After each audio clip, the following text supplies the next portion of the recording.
This is Jamie Drummond for Good Food Revolution. I am here with David, Tommy and Gustav, who are here for a very special event in Toronto tomorrow. Now, gentlemen, if I could have you introduce yourself one by one, and then we'll go on to talk about what you're just about to do. David, we'll start with you. I'm David Lunderquist. I work at the Swedish Embassy in Ottawa. I'm the counselor there, and I'm part of the team that's organizing the food. And you, Tommy. My name is Tommy Ranti. I work at the Culinary Institute in Norway, Stavanger, West Coast. And Gustav, finally to you. Finally, yes, I'm Gustav Travgaardh. I'm from Sweden, also the west coast of Sweden, a town called Gothenburg. We run a restaurant there called Sjomagazinet. And yeah, I'm here to cook for the dear Canadians in dear Toronto. Fantastic. Is it your first time in Toronto for Tommy and Gustav? Yeah. It's my first time in Toronto. I've been to Ottawa once before to make a similar event. Oh, fantastic. Now, tell us a little bit more about this special Nordic event that's going on. Well, it's an event built up by 3 workshops. It's covering style, architecture and food. So there's going to be 3 parallel workshops on these themes with panelists from both the Nordic countries and also from Canada to discuss and exchange experiences and hopefully inspire each other on these 3 topics. And then there's going to be a dinner in the evening with our star chefs, Tommy and Gustav, making a fabulous menu of 5 courses each, plus 1 dessert each.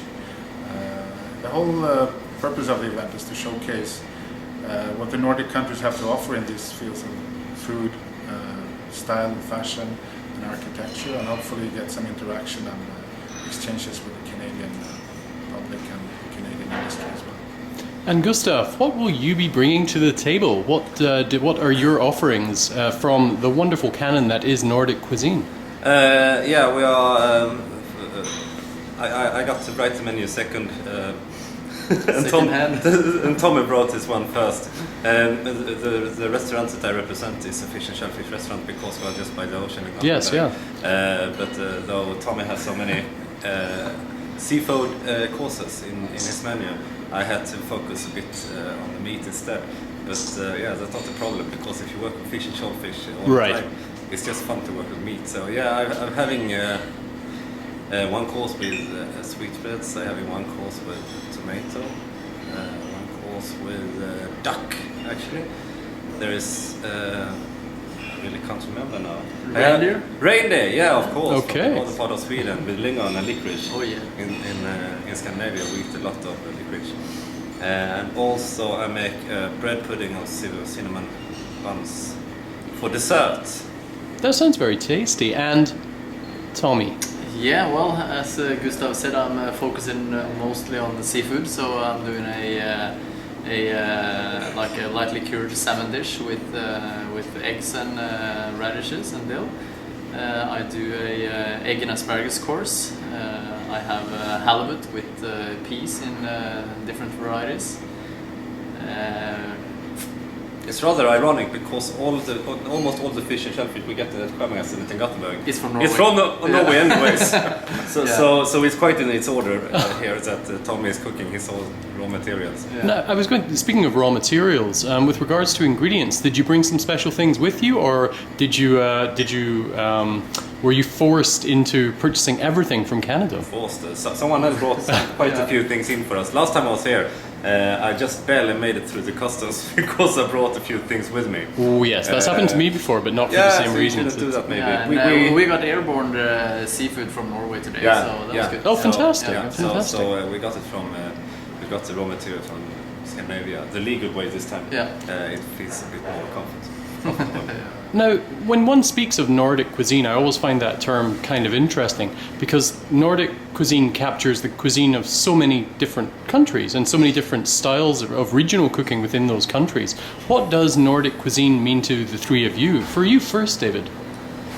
Well, Nordic cuisine, what we consider very Nordic, I find, is also what Canadians consider very Canadian because we share so many of the raw materials, both in terms of game, berries, fish. So for me, Nordic is what thrives in this kind of climate. And that's not exclusive to the Nordic countries, but to most parts of Canada as well, actually. Tommy? Well, for me, like Nordic cuisine is like clean flavors, clean dishes.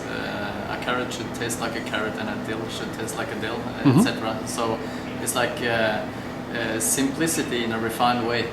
That's a good thing. For at least that's how I think of it and how I do my cooking. Fair enough. The Nordic way. And Gustav?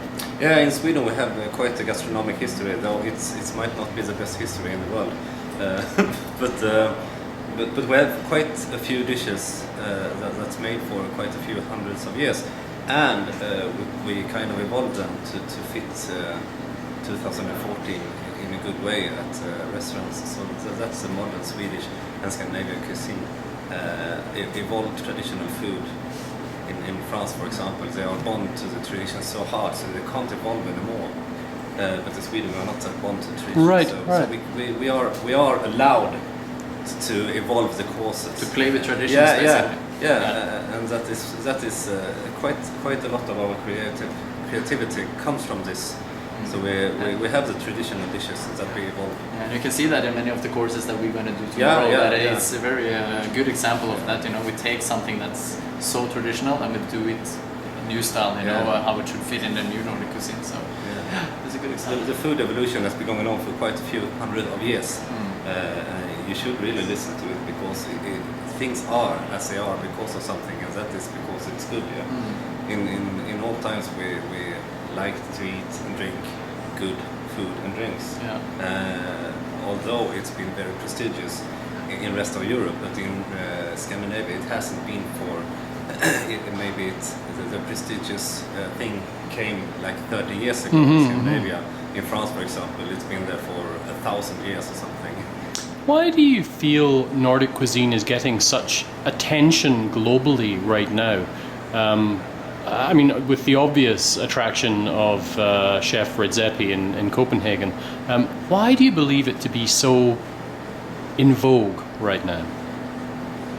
Well, for me, I think it's basically because, as I said, the tradition in Scandinavia is, even though we are different countries, we're quite bound to each other in different kind of ways, you know, and we're not many people living in Scandinavia, so, or in Nordic countries in general, so it's basically we have been proud enough to step up to show the world our traditions, you know, in the new fashion way, and people tend to like it because it's very different. Say, for instance, from the French and the Italian or Spanish cuisine, it's totally different, you know, much more light, much more fresh, much more delicate, updated too. And updated. So I think that's a good reason for why the attention on the Scandinavian or Nordic cuisine is so high. And of course, when you have like star restaurants like Noma in Denmark and Maemo in Norway and Sjomagazinet, of course, we are, and stuff like that. So that has of course a big influence on what's happening in the Nordic countries as well. Well, I know that us in Toronto are very, very excited to have all of you in town for you to share all the secrets of your cuisine, and we're looking forward to tasting what you have to offer us tomorrow. Thank you very much for joining us at Good Food Revolution today. We really appreciate your time. Thank you so much.